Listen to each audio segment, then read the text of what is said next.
The training center has a tower designed exclusively for tributes and their teams. This will be our home until the actual games begin. Each district has an entire floor. You simply step onto an elevator and press the number of your district. Easy enough to remember. I've ridden the elevator a couple of times in the Justice Building back in District 12. Once to receive a medal for my father's death, and then yesterday to say my final goodbyes to my family and friends. But that's a dark and creaky thing that moves like a snail and smells of sour milk. The walls of this elevator are made of crystal so that you can watch the people on the ground floor shrink to ants as you shoot up into the air. It's exhilarating, and I'm tempted to ask Effie Trinket if we can ride it again, but somehow that seems childish. Apparently, Effie Trinket's duties did not conclude at the station. She and Haymitch will be overseeing us right into the arena. In a way, that's a plus, because at least she can be counted on to corral us around to places on time, whereas we haven't seen Haymitch since he agreed to help us on the train. Probably passed out somewhere. Effie Trinket, on the other hand, seems to be flying high. We're the first team she's ever chaperoned that made a splash at the opening ceremonies.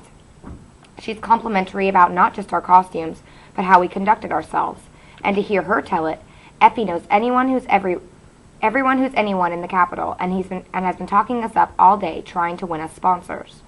I've been very mysterious, though, she says, her eyes squint half shut, because, of course, Haymitch hasn't bothered to tell me your strategies, but I've done my best with what I had to work with. How Katniss sacrificed herself for her sister, how you both successfully struggled to overcome the barbarism of your district. Barbarism? That's ironic, coming from a woman helping to prepare us for slaughter. And what's she basing our successes on? Our table manners? Everyone has their reservations, naturally, you being from the coal district. But I said, and this was very clever of me, I said, well, if you put enough pressure on coal, it turns to pearls.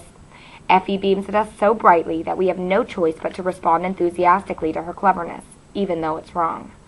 Coal doesn't turn to pearls. They grow in shellfish. Possibly she meant coal turns to diamonds, but that's untrue too.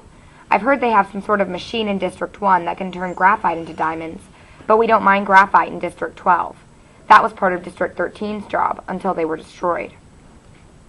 I wonder if the people she's been plugging us to all day either know or care. Unfortunately, I can't seal the sponsor deals for you. Only Haymitch can do that, says Effie grimly. But don't worry, I'll get him to the table at gunpoint if necessary. Although lacking in many departments, Effie Trinket has a certain determination I have to admire. My quarters are larger than our entire house back home. They are plush, like the train car, but also have so many automatic gadgets I'm sure I won't have time to press all the buttons. The shower alone has a panel with more than 100 options you can choose, regulating water temperature, pressure, soaps, shampoos, scents, oils, and massaging sponges. When you step out on a mat, heaters come on that blow dry your body. Instead of struggling with the knots in my wet hair, I merely place a hand on the box that sends a current through my scalp, untangling, parting, and drying my hair almost instantly. It floats down around my shoulders in a glossy curtain. I program the closet for an outfit to my taste. The windows zoom in and out on parts of the city at my command. You need only whisper a type of food from a gigantic menu into a mouthpiece, and it appears, hot and steamy, before you in less than a minute. I walk around the room eating goose liver and puffy bread until there's a knock on the door. Effie's calling me to dinner. Good. I'm starving. Peta, Sina, and Portia are standing out on a balcony that overlooks the Capitol when we enter the dining room. I'm glad to see the stylists, particularly after I hear that Haymitch will be joining us. A meal presided over by just Effie and Haymitch is bound to be a disaster. Besides, dinner isn't really about food. It's about planning our strategies, and Sina and Portia have already proven how valuable they are. A silent young man dressed in a white tunic offers us all stemmed glasses of wine. I think about turning it down, but I've never had wine, except the homemade stuff my mother uses for coughs, and when will I get a chance to try it again? I take a sip of the tart, dry liquid and secretly think it could be improved by a few spoonfuls of honey. Haymitch shows up just as dinner is being served. It looks as though he's had his own stylist, because he's clean and groomed and about as sober as I've ever seen him. He doesn't refuse the offer of wine, but when he starts in on his soup, I realize it's the first time I've ever seen him eat. Maybe he really will pull himself together long enough to help us. Sina and Portia seem to have a civilizing effect on Effie and Haymitch. At least they're addressing each other decently, and they both have nothing but praise for our stylist's opening act. While they make small talk, I concentrate on the meal. Mushroom soup, bitter greens with tomatoes the size of peas, rare roast beef sliced as thin as paper, noodles in a green sauce, cheese that melts on your tongue, served with sweet blue grapes. The servers, all the young people dressed in white tunics like the ones who gave us wine, move wordlessly to and from the table, keeping the platters and glasses full. About halfway through my glass of wine, my head starts feeling foggy, so I change to water instead. I don't like the feeling, and I hope it wears off soon. How Hamish can stand walking around like this full time is a mystery. I try to focus on the talk, which has turned to our interview costumes, when a girl sets a gorgeous-looking cake on the table and deftly lights it. It blazes up, then the flames flicker around the edges a while until it finally goes out. I have a moment of doubt. What makes it burn? Is it alcohol? I say, looking up at the girl. That's the last thing I want. Oh! I know you! I can't place a name or a time to the girl's face, but I'm certain of it. The dark red hair, the striking features, the porcelain white skin. But even as I utter the words, I feel my insides contracting with anxiety and guilt at the sight of her, and while I can't pull it up, I know some bad memory is associated with her. The expression of terror that crosses her face only adds to my confusion and unease. She shakes her head in denial quickly and hurries away from the table.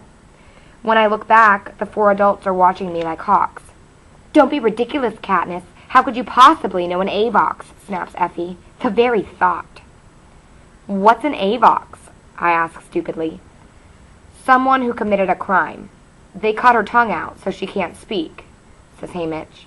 She's probably a traitor of some sort. Not likely you'd know her. And even if you did, you're not to speak to one of them unless it's to give an order, says Effie. Of course, you don't really know her. But I do know her. And now that Hamish has mentioned the word traitor, I remember from where. The disapproval is so high I could never admit it. No, I guess not. I stammer, and the wine is not helping. Peeta snaps his fingers. Deli Cartwright, that's who it is. I kept thinking she looked familiar as well. Then I realized she's a dead ringer for Deli. Deli Cartwright is a pasty-faced, lumpy girl with yellowish hair who looks about as much like our server as a beetle does a butterfly. She may also be the friendliest person on the planet. She smiles constantly at everybody in school, even me. I have never seen the girl with the red hair smile. But I jump on Peeta's suggestion gratefully. Of course, that's who I was thinking of. It must be the hair, I say. Something about the eyes, too, says Peeta. The energy at the table relaxes. Oh, well, if that's all it is, says Cena. And yes, the cake has spirits, but all the alcohol has burned off. I ordered it specially in honor of your fiery debut. We eat the cake and move into a sitting room to watch the replay of the opening ceremonies that's being broadcast. A few of the other couples make a nice impression, but none of them can hold a candle to us. Even our own party lets out an "ah" as they show us coming out of the Remake Center. Whose idea was the hand-holding? Asks Hamish. Cena's, says Portia. Just the perfect touch of rebellion, says Hamish. Very nice. Rebellion. I have to think about that one a moment. But when I remember the other couples standing stiffly apart, never touching or acknowledging each other, as if their fellow tribute did not exist, as if the games had already begun, I know what Hamish means. Presenting ourselves not as adversaries, but as friends, has distinguished us as much as the fiery costumes. Tomorrow morning is the first training session. Meet me for breakfast and I'll tell you exactly how I want you to play it, says Hamish to Peeta and me. Now go get some sleep while the grown-ups talk.